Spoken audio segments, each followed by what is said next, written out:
Okey, selamat malam saya ucapkan kepada anda semua dan selamat datang sekali lagi ke YouTube channel dan juga podcast saya, The Midnight Man with Jaden Zander. Dan sekali lagi saya Jaden dan pada minggu ini sama seperti minggu lepas saya ada Amin bersama saya sekali lagi. Memang Amin dia saya rasa akan jadi regular lah di YouTube channel saya ya. InsyaAllah boleh okey. Dan saya harap anda di luar sana semua baik-baik saja dan pada minggu ini, pada episod ini kita ada beberapa cerita dan mungkin saya akan beri anda bonus lah, satu bonus cerita untuk anda semualah. Dan sebelum kita pergi ke cerita pertama, apa kata kita pergi ke intro dulu? Boleh? Boleh, Min? Boleh? Boleh. Okey. Jom kita pergi ke intro. Alright.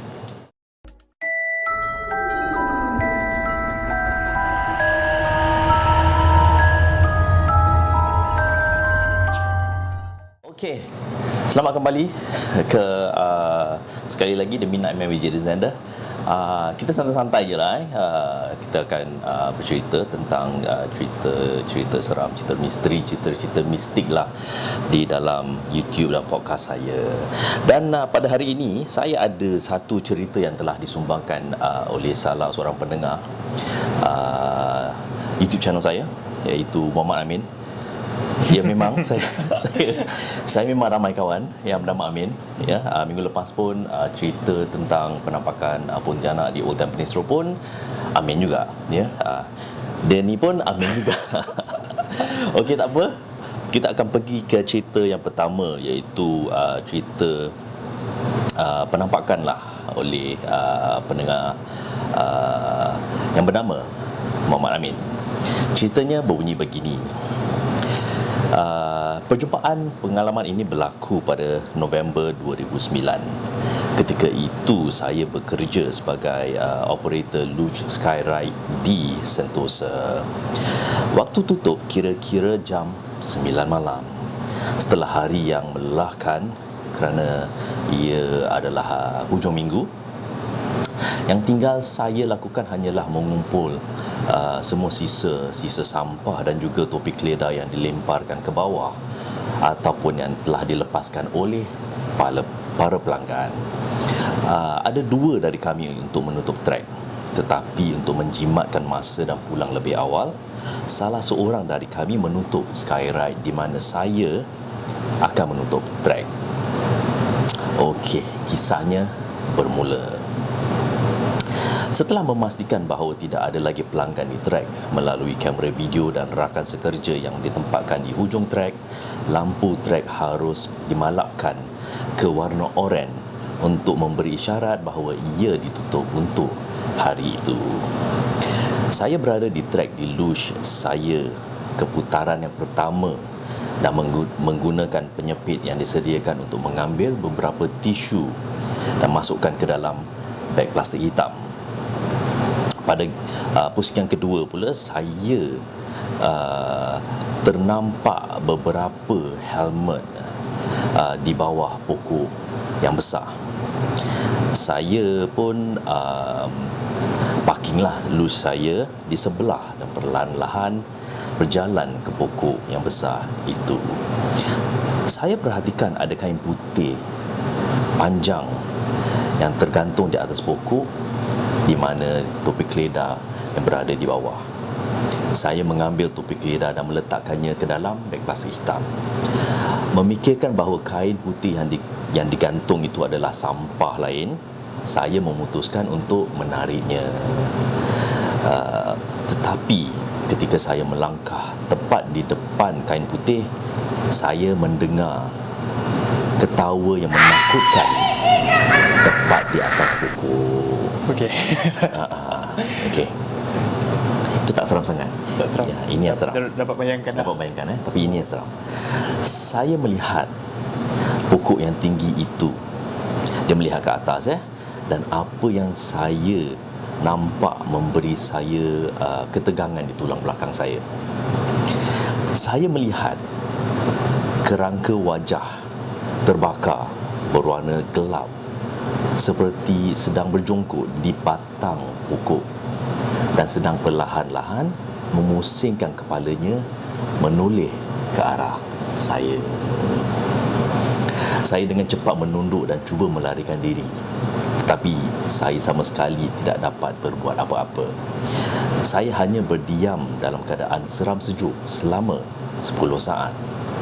Selepas saya menyusun diri dan kepala saya masih menghadap ke tanah, saya berjalan dengan pantas ke kereta luge saya. Saya berpeluh di seluruh badan dan badan saya gemetar kerana terkejut. Sebaik saja saya kembali ke luge, saya duduk dan cuba menggunakan walkie-talkie untuk memanggil rakan saya supaya keluar. Tetapi walkie saya memberi suara berpasir. Saya mengeluarkan telefon bimbit dari poket saya, tetapi tidak ada isyarat. Saya sesat. Haruskah saya berlari ke arah rakan sekerja saya ataupun saya harus melintasi trek dengan luge saya? Saya memilih yang terakhir untuk mempercepatkan trek saya. Selama ini mata saya menghadap ke bawah dan saya hampir tergelincir. Dengan beberapa doa, saya mempercepatkan perjalanan sejauh 60 km sejam. Saya rasa ini bukan sejauh 60 km lah kan, tapi secepat 60 km sejam tanpa memikirkan anggaran dia lah, tanpa memikirkan keselamatan dia. Syukurlah saya sampai di landasan dengan selamat. Penyelia saya melihat saya dan bertanya mengapa saya gemetar dan kelihatan pucat. Saya hanya menangis. Ya, saya menangis. Saya begitu takut dan merasa kehilangan ketika itu. Selepas kejadian itu, saya mengalami demam selama seminggu dan saya hanya bekerja pada jam pembukaan sehinggalah ke jam 5 petang. Ya, dan itulah cerita daripada yang disumbangkan kepada kita daripada salah seorang pendengar, iaitu Muhammad Amin. Cerita ni memang seram. Kepada anda yang tak pernah pergi ke luge, anda boleh pergi ke Google, anda boleh Google lah luge kan, di Sentosa dan melihat sendiri bagaimanalah luge ni kan. Tapi memang kalau siang hari memang tak menyeramkan sangatlah. Tapi kalau malam tu cerita dia lain sikit. Okey Amin, untuk cerita ni kau dapat bayangkan lah dia punya dapat terutama sekali dia punya apa ni yang dia nampak benda tu kan. Yang kerangka yang wajah terbakar tu yang tu boleh kan? Boleh. Boleh kan? Okey. Dan okey, itu cerita pertama dan kita akan mengambil beberapa saat lah, kita akan berehat sekejap dan kita akan kembali kerana Amin ini ada cerita untuk anda semua di luar sana ya. Jadi kita akan kembali sebentar lagi.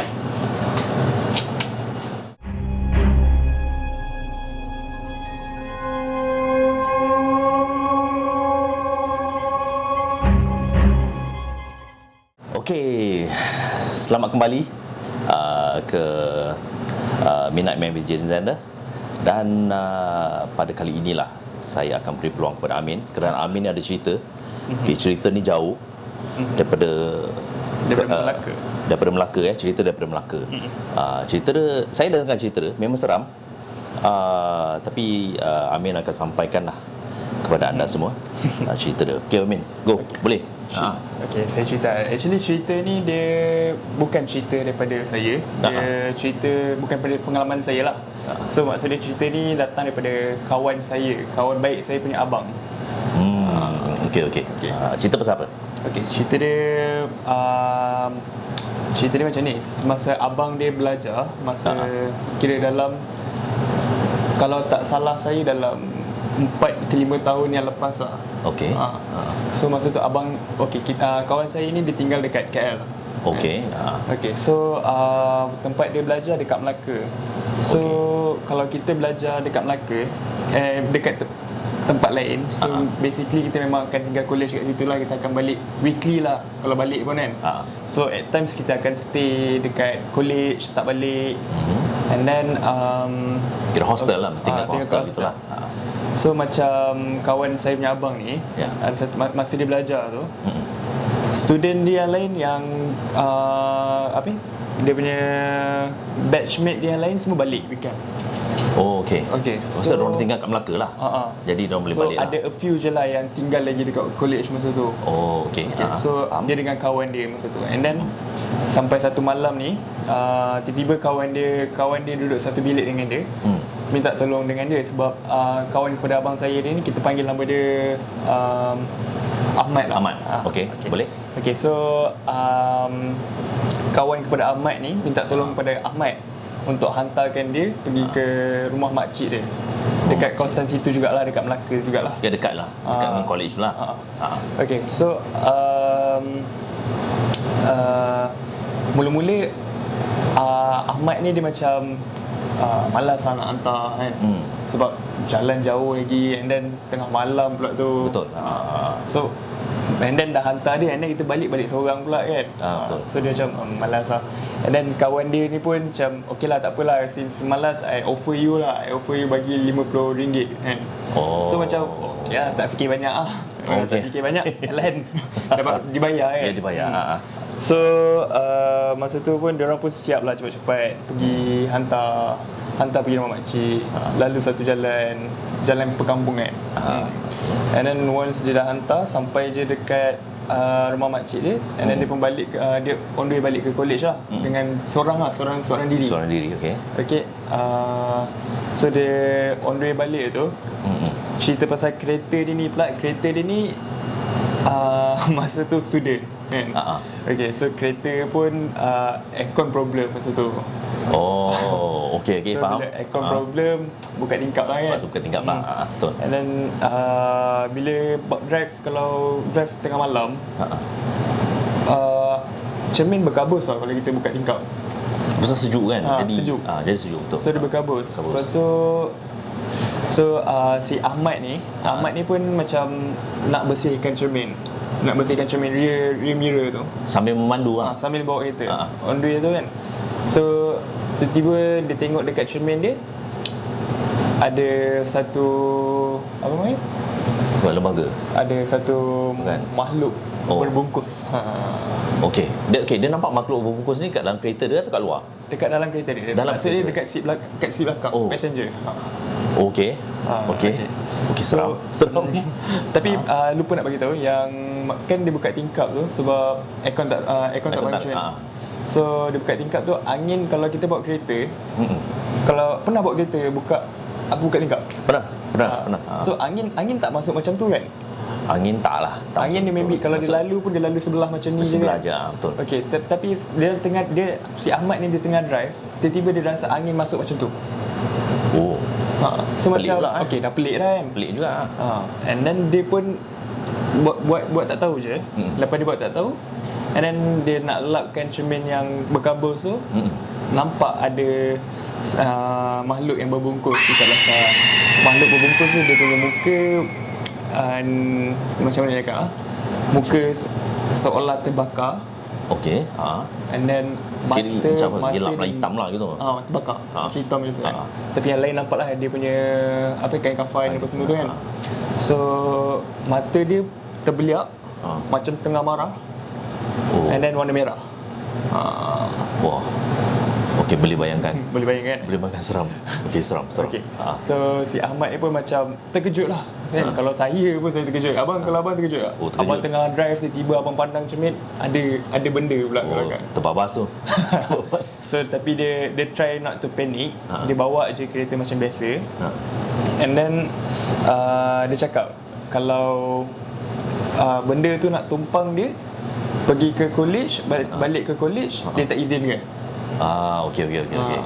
Tapi kalau just nak tumpang dia along the way, lalu kat situ, boleh, tak ada masalah. Tapi janji jangan ikut balik rumah. Boleh dia macam tu. Dia bagi tahu macam tu. Boleh dia offer macam tu Dia tumpang-tumpang. Dalam pada masa yang sama dia pun bacalah surah-surah yang sepatutnya dia baca. Ayat kursi apa semua kan. Lepas tu apa nama? Lepas dia cakap yang macam saya cakap tadi tu, dia rasa angin lalu kat belakang tengkuk dia. Sekali lagi angin Sekali lah. lagi angin Tapi lalu. kali ni kat belakang lah. Belakang. Ni angin pula, dia tingkap buka dekat belah sini. Tapi angin lalu daripada Daripada belah belakang. sini. Oh, okay. So and then once angin dah lalu, dia macam beranikan diri untuk tengok lagi cermin tu. And then dah nampak dah tak ada apa-apa. Oh, benda tu dah tak ada lah. Mm-mm. Oh, okey. Tapi dia sampai lah, selamat sampai ke ni college lah. And then dia dah sampai selamat kat dia punya college. And then the next day dia pun cerita dengan kawan dia. And then kawan dia yang aunty tu pun bagi tahu, yang pergi kat rumah aunty tu pun bagi tahu jalan yang dia lalu tu, actually jalan tu memang dah banyak kali dah orang accident kat situ. Oh, jadi jalan tu memang keras lah. Jalan tu keras. Tapi jalan ni kat Melaka. Jalan dekat Melaka. Okey. Tapi tak tahulah apa nama jalan dia. Kalau tak silap saya di kawasan Batu Berendam. Nama perjalanan jalan tu Daerah situlah. Batu Berendam. Oh, okey. Tapi memang ada cerita-cerita lain lah dekat yang terjadi kat jalan raya tu lah.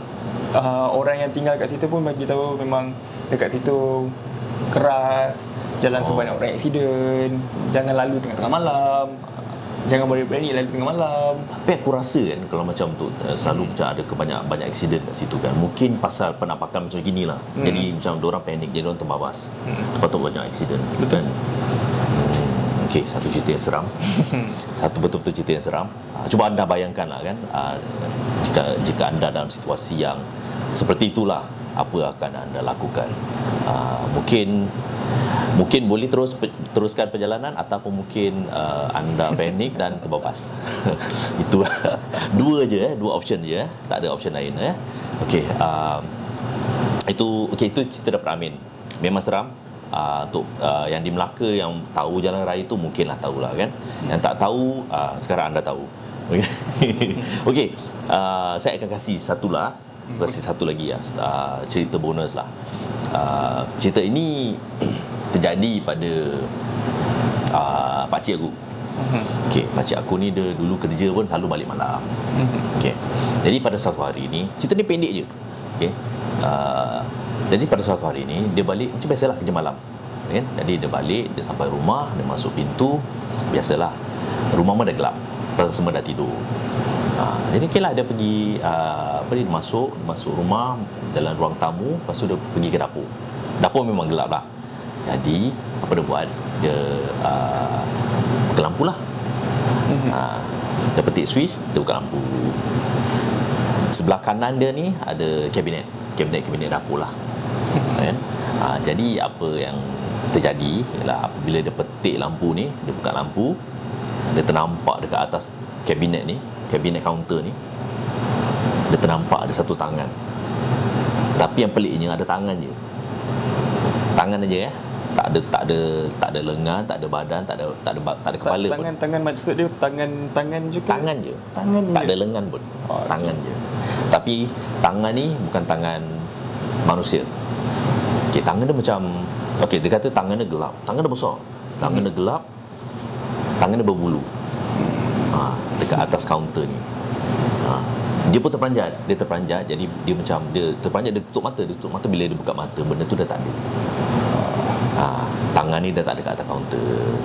Jadi dia pun macam biasalah, cepat-cepat buat apa yang patut, terus pergi tidur. Tangan tu actually dia macam stay macam tu je ke macam cuba untuk gapai something ke apa? Tak ada, stay kat situ je. Macam tu je. Macam situ je. Macam itu je dia stay dekat atas kaunter tu lah. Jadi apabila paginya dia bangun, lepas tu dia ceritakan kat arwah nenek lah. Arwah nenek arwah nenek cakap mungkin pasal dia selalu balik malam, adalah benda yang ikut dia kan. Jadi tapi itulah satu-satunya penampakan lah pakcik aku. Lepas tu dah tak ada lagi lah. Itu je lah. Tapi itu pun dah seram juga. Kalau nampak tangan dia macam itu kan. Balik tengah malam pula. Balik tengah malam kan, nampak orang tangan. lain dah tidur apa semua kan. Siapa lagi tangan kan. Itulah kan, dah kenapa kan tangan kat situ kan. Okey, itulah cerita-cerita daripada kita berdua. Dan saya harap anda semua terhibur lah di luar sana. Dan boleh tidur malam ni. Dan untuk minggu depan kita akan kembali juga untuk episod ke-3 The Midnight Man with Jason Zander musim ketiga, dan Amin mungkin akan masuk lagi, InsyaAllah. InsyaAllah. Okay, Amin mungkinlah akan berada di sini lagi bersama kita kan. Dan dengan itu saya mengucapkan terima kasih kepada anda kerana sudilah bersama kami pada hari ini. Dan jaga SOP, jaga diri, dan kita akan berjumpa lagi pada minggu hadapan. Selamat malam.